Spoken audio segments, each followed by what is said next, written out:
that now I understand how the, what do you call it? What's the correct phrase? I'm not talking about the celebrity hosts that be on those news channels. Anchors. I know how anchors feel, except for they usually have a script to follow. I have a script to follow, but I don't usually follow it. That's my fault, not yours. But I do have some interesting information to pass. So I was at the DMV last week to take care of some piece of business. To take care of it and have some questions to answer, even though sometimes you can get them on the phone, sometimes you can't. But I had such an enjoyable time that good thing I went. This right here, that's most of you who had to re-up this year, whether it be your license or your ID card or your driver's license, it lists how you're supposed to get your ID and get whatever that piece of information is. You need to follow this. This is very important. I knew at the one point in time that when I was had to get my first ID card, all I had to do was have my mom mail me a letter, and I used that to get my ID card. Now, no, you need a piece of mail that is a bill. It needs to be, if you're doing it from your school, it needs to be the current school you are attending. Or just don't, just keep that part to yourself. It's a bill. A bill is a bill in my book. But bring your first proof. You can, of course, your birth certificate, social security card. I don't know how you can get a passport without having an ID card.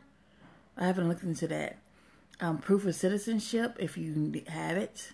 If you're a born citizen, your birth certificate is your proof of citizenship.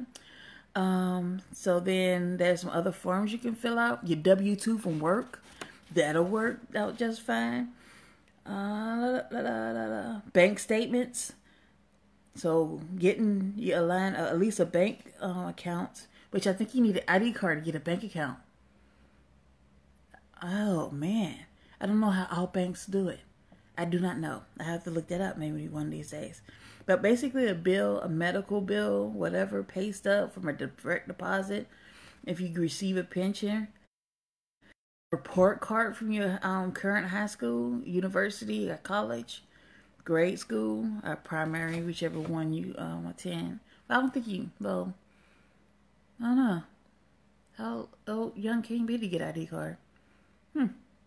Utility bill, your voter's registration card, which I thought you had to have an ID card to get a voter's registration card. Anyway, and it says right here, requires the following documents, some other stuff, written signature type deal. A court order? Interesting. Oh, your military, DD-214. Yeah, buddy. Your medical card, Medicaid card.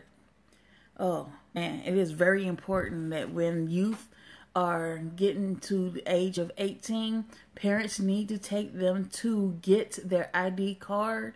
It is very important because if they're graduating from high school, you can't use your high school ID card for things. So before they graduate from high school, take them to DMV and get them an ID card. No matter if you're going to have them driving at 16 or whatever, because I didn't start driving legally until I was 19. Farm kid. I drove on the farm. The vehicle stayed on the farm. I never left the farm. But I drove everywhere. And of course, my father used to say I dinged all the barrels. But that's besides the point. Get your kids their ID card. Have their social security card and their birth certificate ready. Because when summer hits around May, they need to have a birth certificate, social security card, ID card. That way they can sign up for the summer programs. And yes, check your local area for your summer programs. Right now there's one going on, part 2 of it, because it's a 6-month program. So this year, because of COVID, we are able to add on more children for it. So in Pembroke Township, come here to the library. We'll sign them up real quick. We got four positions available. Because we had one drop today. So we have 4 positions available. It will be basically, there's some forms you got to fill out. If the coordinator approves your child, then they can start working here at the library. Since it's school time, we take it quick and easy. All they're going to come in and do is make sure that homework is done, of course. After that, there's an area they'll be assigned to clean. And after that, the third thing for the day task is something that they're interested in. Whatever it is, crocheting, design, drawing, automotive. I will make sure that we have a vehicle of some kind here for them to work on. Besides that, how has your month been? September, very awesome month. It was doing good there. COVID levels was low. Now they high. Oh boy. Don't get too, stay cautious. We had an event here a couple of weeks back in here at the library. It was a repast. Just make sure everybody wore their masks. The windows were open. Everything was, I guess the whole building was ventilated, airy, very airy and cold. I feel it's the coldest I've ever got this building. But besides that, it is very important to wear your mask, wash your hands. I've been using this right here, Corel, to help me with all this hand washing. Because I was washing my hands a lot before because I deal with children on a regular basis. But this right here has been very helpful, keeping the hands not too moist, but moist enough so it won't crack. So my monthly wrap up for reading books, I did get to read my 4 books this month. My goal is reading 1 book a month for the entertainment. So I read Jazz. I don't know what happened with that, but main thing, get your child's ID card as soon. If they graduate from high school, they need a state ID, Social Security card, birth certificate. That way that they can sign up for summer programs. KCCIS, KSSIC. I keep getting that one, and I get it wrong. But there is a program set up so that they can still, during COVID, do an internship at a local organization or business that signed up for the program. I don't know if everybody else is restarting theirs, but the library is restarting ours. And it's quick, simple, and easy. Have that come fill out these forms. I send the form to the coordinator. The coordinator decides yay or nay, and then they start work. The next available coordinator says for us to start work. Here, it'll be after school hours, so between the hours of 1 to 4, your child will be cleaning the library, participating in either the arrangement of books or whatever program we have going on and getting ready for, packaging our TLC bags for the library. And the third thing is something that they're interested in. If they're interested in small engine repair or cars, I guess we're going to have to bring the car back for that part. If they're interested in anything else, I will find ways of providing it. So that's just a recap of what I talked about a couple moments ago. Now, I have my notes. These are the books that I was able to read this year. Not this year, excuse me, this month. I've been changing my Goodreads challenge from 1 book a month to 4 books a month for this year. And I did really good. Well, I will be finishing soon Nora Roberts, Heaven and Earth, Part 2 to the Three Sisters Island trilogy. And the first one was really nice. A little magic, a little intrigue. This one, I couldn't remember if I read it or not, but because I'm reading it, the whole thing, and I'm almost done with it now, I do believe I may have forgotten about this one. Don't know why. Maybe it was a little bit boring. No, it's not boring. It's kind of nerdy. Cute nerdy.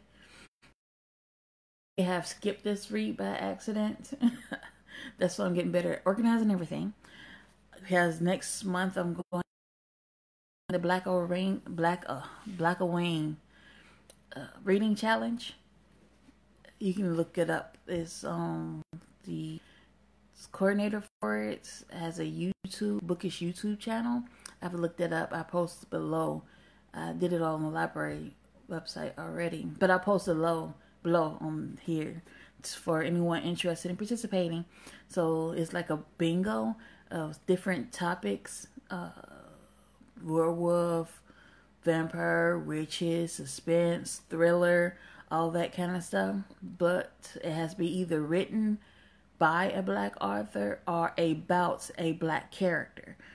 And there's one main book Mr. Baldwin wrote. Oh, I posted below all the information. It is looks like it's gonna be fun. I know there was some kind of stigma this year on participating in Inktober. That is where you practice your line art using ink. And there came a bit of an uproar last month or sometime early this month. I don't know exactly what happened besides the fact that the creator of the hashtag Inktober put a letter of cease and desist to another artist who was using the hashtag in their book. Basically, they wrote a book based on their experience with Inktober. And so some people didn't think it was nice, I guess, since they found out that the creators also writing a book. But this book so far has been very interesting, very funny, very kooky, very nerdy. No explosions so far, but a lot of natural weather pattern issues. So besides that, it's kind of fun. The other book I was able to read this month was Janet Ivanovich, Full Scoop. Very nice book. It's set in Beaumont, South Carolina. There's the villain, who's Carl Lee. I gave it a 3-star read. It was nice. I finished it. I enjoyed it. I got it done. But it's a continuation of Max Holt and Jamie Swift. It's like the third book in that series. And Miss Queenie is there with her voodoo. She ended up getting somebody with a throat issue, and another guy had chickenpox as an adult. It was funny. Could be, just happened, but whatever. I finished several audiobooks so far. Based on, I decided to do a genre this month. To add one, I was doing just basically romance. I guess now I'm gonna break it down to different types of romance, all the way from romance to erotica. I don't want to be discussing too much of it. That's why I did it in audiobooks. So, because this topic that I chose today, this subgenre is not my cup of tea. But I've listened to 1, 2, 3 books so far in that one. I'm not gonna talk about them because I did watch Dragon's Dogma. It is based on a video. At first I was getting the 7 deadly sins, the type vibe to it, like the movie Seven. What's in the box? People, I don't remember watching it. But the premise is like, what is in your nature versus the need for revenge or your pride. So, 7 deadly sins. In the movie Seven. It's perfect. Oh yeah, and will your desires bring your demise, or not? I guess I was able to anime orphanage at first look. It's an orphanage full of happy children, yet the cynic in me knows there's no such thing as a happy orphanage. Things fester in the lights, peeling back the decorative walls, eroding the furnishing. It's just it's like sticky sweets. It's too sweet at first. And then it really gets into it, and it was very fascinating animation to watch. Give it on 5 stars. So if you have the time, it's on Netflix right now. I do believe it might be on Crunchyroll or Funimation. If you want it in English or other languages, Netflix is pretty good. Their subtitles, I think, is the Funimation subtitles. Not subtitles, but dub. The next book I was able to read was also by Nora Roberts, and it is one of Nora Roberts' Harlequin editions. Now I know I don't read Harlequin books anymore. Got a hold of that one, and when I was living in Denver, had a coworker, and she would read 2-3 books a day, and I was like, "How you reading more books than I have?" Because her book's only 200 pages long, and they're one shots, stand-up, so hit it, quit it type stories, and kind of found out I really don't like one shots all that much. But if it's a pretty good one, I read it, especially if it's a detective, something that I have to solve or following along while they solve a mystery. I do like those.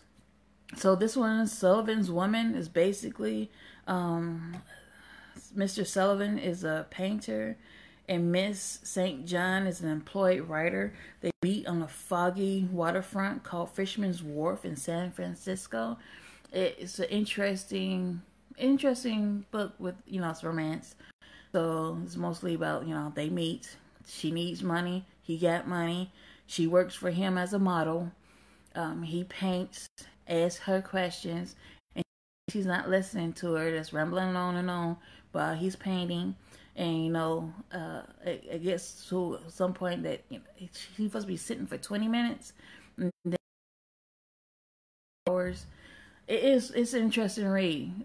Like I said, so on one shot, it's 200 pages long. It's a short story. It's basically a short story. Very nice though. Noah Roberts is just interesting when she started off. So this one's thing in the 1980s. I didn't write down exactly what year my version of it was because it's a reprint. 1984 it was published. I did write it down. Yay! I'm getting better at this. I was able to watch Gnome Alone. It is a biscuits. So it's a 3D doggone movie. It's a new town, a freaky old house. Making new friends is easy if you think popularity is important, but true friends are always there to pull you out of portals to Trogonland. So, little ball thingies, it's gnomes. It was fascinating. It got kind of slow at one point, but it is for little kids. And I think if you want your little one to watch it, it's nice. It's perfect. Perfect for them. Promised Neverland, no. It's not for the kiddies. No. It's for kids and older. Wizards of Arcadia, Tales of Arcadia. So, Del Tormo, I think, did I say his name right? Oh, I gotta get his name right. Anyway, he's the Hellboy, not the one that was just released, the one's a couple of years back. Hellboy, and the one when they was doing the Asian persuasion part of it with the dragon. And I still want to see what that baby's supposed to look like. Anyway, he wrote a book, The Tales of Arcadia. It's very interesting. It started off with the Troll Hunter. Oh man, it's nice. It, whether you depends on if that's your destiny type situation, and then the friends you surround yourself with. It is a nice, lovely story. And the graphics, oh my goodness, the graphics are awesome. So this is the third iteration of it. There's Troll Hunters, the first one. The second one is Three Below. And the third one is Wizards. Okay, it's basically about wizards and trolls and humans and extraterrestrials. Spells are cast, hexes are made. Why does that one have to be a fella? Why not a lady? Better yet, a strong woman. You'll get it when you watch it. So it's interesting. It has Arthur and all the Round Table and Merlin and all that kind of goody stuff. I was able to watch also, because I had some time, the Little Vampire animated 3D version. Now, Little Vampire is based on a book by Angela Sumner, Boden Bur Bodenberger, I think is how you pronounce her name. So back in the 2000s, there was a live action film of the same name, The Little Vampire. This is based on a book.